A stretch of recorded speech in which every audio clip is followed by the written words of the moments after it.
Hey guys, what's going on? Welcome back to another edition of Lisa Renee TV. If you have not yet subscribed to the channel, what are you waiting for? Make sure you do so today before you leave. And make sure you thumbs up the video if you do like what you see. And share on all your social media networks that you happen to be on at this time. Hello. Welcome back, welcome back. I am back in front of the camera. You know, it's one of my favorite places on earth to be. So, welcome back. And if you are new to the channel, welcome to the channel. Welcome to the livest crew, the flavor crew. Let me grab this. This is an alarm on my phone. So, let me grab that. Sorry about that. But yes, welcome to the Flavor Crew. I hope you do decide to subscribe today if you do like what you see. Alright, without further ado, let's jump into the video. Alright, so I know you all by now have heard the story. You probably heard it back in July when it first happened about rapper Meg the Stallion being shot. She was shot in both of her feet. But the only thing was we had no idea who actually shot her, unfortunately. It was an unfortunate incident that went down. We had no idea who did this to her. So she recently came out, I believe it was on Instagram. She came out a couple of days ago and finally admitted that it was singer and rapper from Canada, Tory Lanez. So she admitted that he was the one who shot her back on July 12th. All right. Now she says that she covered and protected him in front of police despite him not doing the same for her. You know, because everything has been such a hostile environment when it comes to black men, black people, you know, period. It's not even just black men, but black people, period, in dealing with police. So she really tried not to say too much to the police as far as what was going on. They responded to a shots fired call, and that was pretty much it. He ended up going to jail on a charge of a concealed weapons charge, but nothing in real relation to what he actually did to her. And then he bonded out of jail later that day. This happened in Hollywood. So she went to the hospital and had surgery and things of that nature. But he wasn't actually charged, and to my knowledge, he has not actually been charged for the actual incident. So, you know, looking on social media, it's like, you know, after she came out and finally told what happened, a lot of people actually blamed her. They were calling her a snitch and, you know, just not really here for her story. And I know one guy, I was reading one comment and he was saying, you know, why was she getting his car? And, you know, he was just really putting the blame on her. And I'm thinking, well, okay, so it's her fault. So because I'm in your car, I deserve to be shot by you.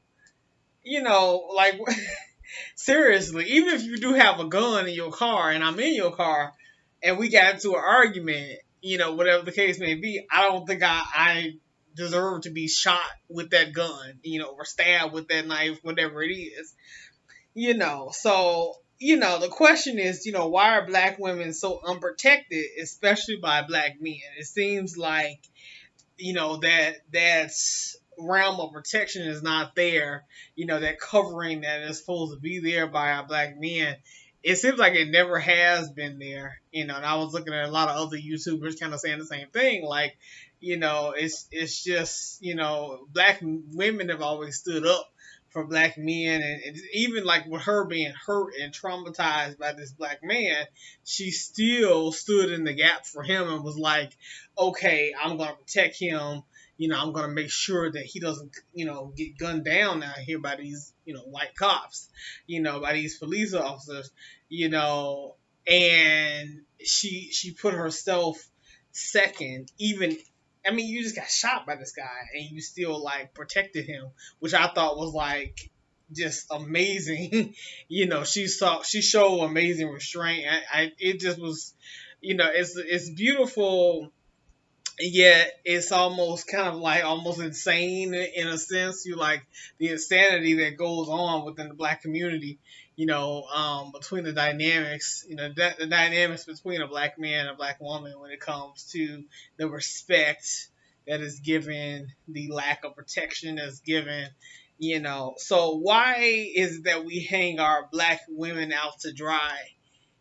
But Malcolm X did say that the black woman is the most disrespected in America, the most unprotected in America, and that is ringing true today with this incident. It's like every time something happens, a black woman's word is always doubted for some strange reasons. Like we never want to give her the benefit of the doubt that hey, maybe she's telling the truth.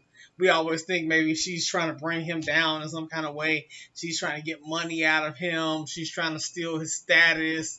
She's trying to mark him in some kind of negative way. And I'm like, why? Why do you feel that when 99.9% of the time we have y'all back. We always have y'all back. We take care of your kids. We stay after you cheat. A lot of the time we're more likely to stay after you done cheated, after you done things to us. It's women who stay after they've been beat, after they've been verbally abused. They stick in relationships, and not that I'm saying you should do that. I'm just saying that that's what happens.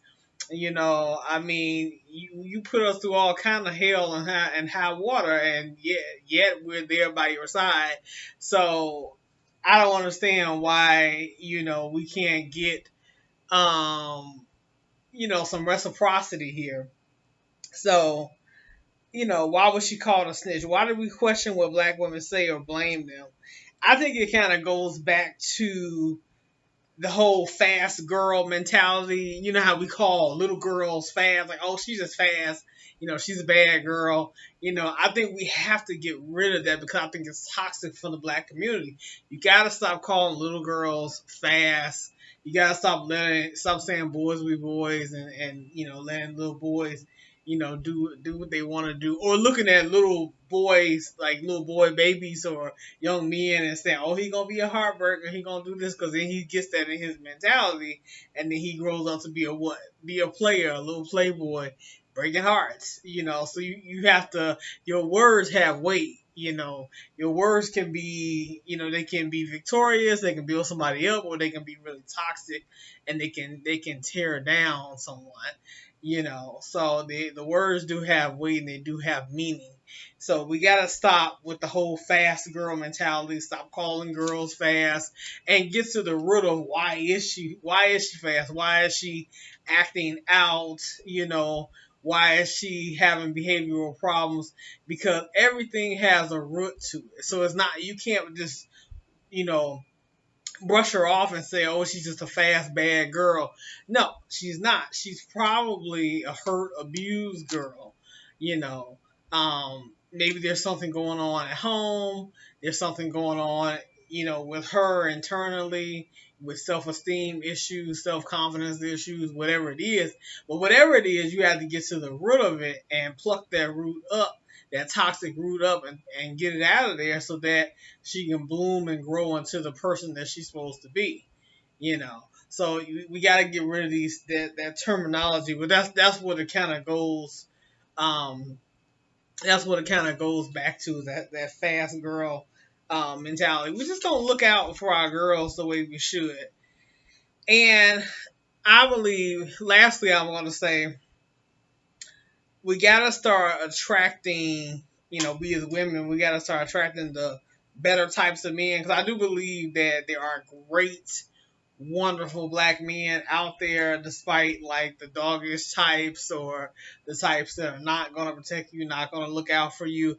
I do think they exist. They're great black women, and everything has an equal side to it. So I do think there are great black men as well.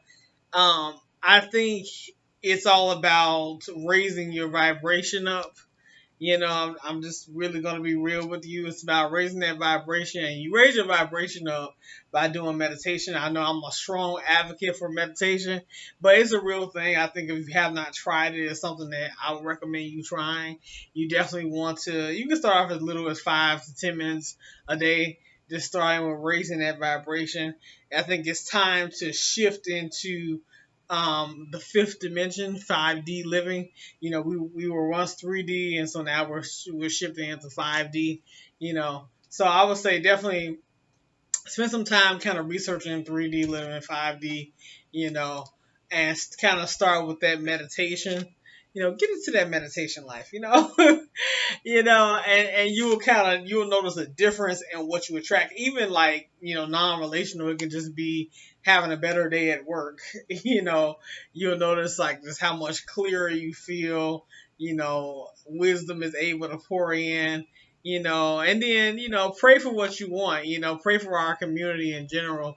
God is the only person who can give you the wisdom that you need. My preacher just preached about that this morning. I was watching our service online, and he was preaching about just getting that wisdom that you need from God. So God is the only person who can supply that for you. So, we have to get serious and get more intentional. So, wisdom, prayer, meditation, these are all some of the practices that we definitely need to start doing. That's the only way that we're going to see things change and start getting rid of those old toxic beliefs that are really killing us as a community. So, just my 2 cents.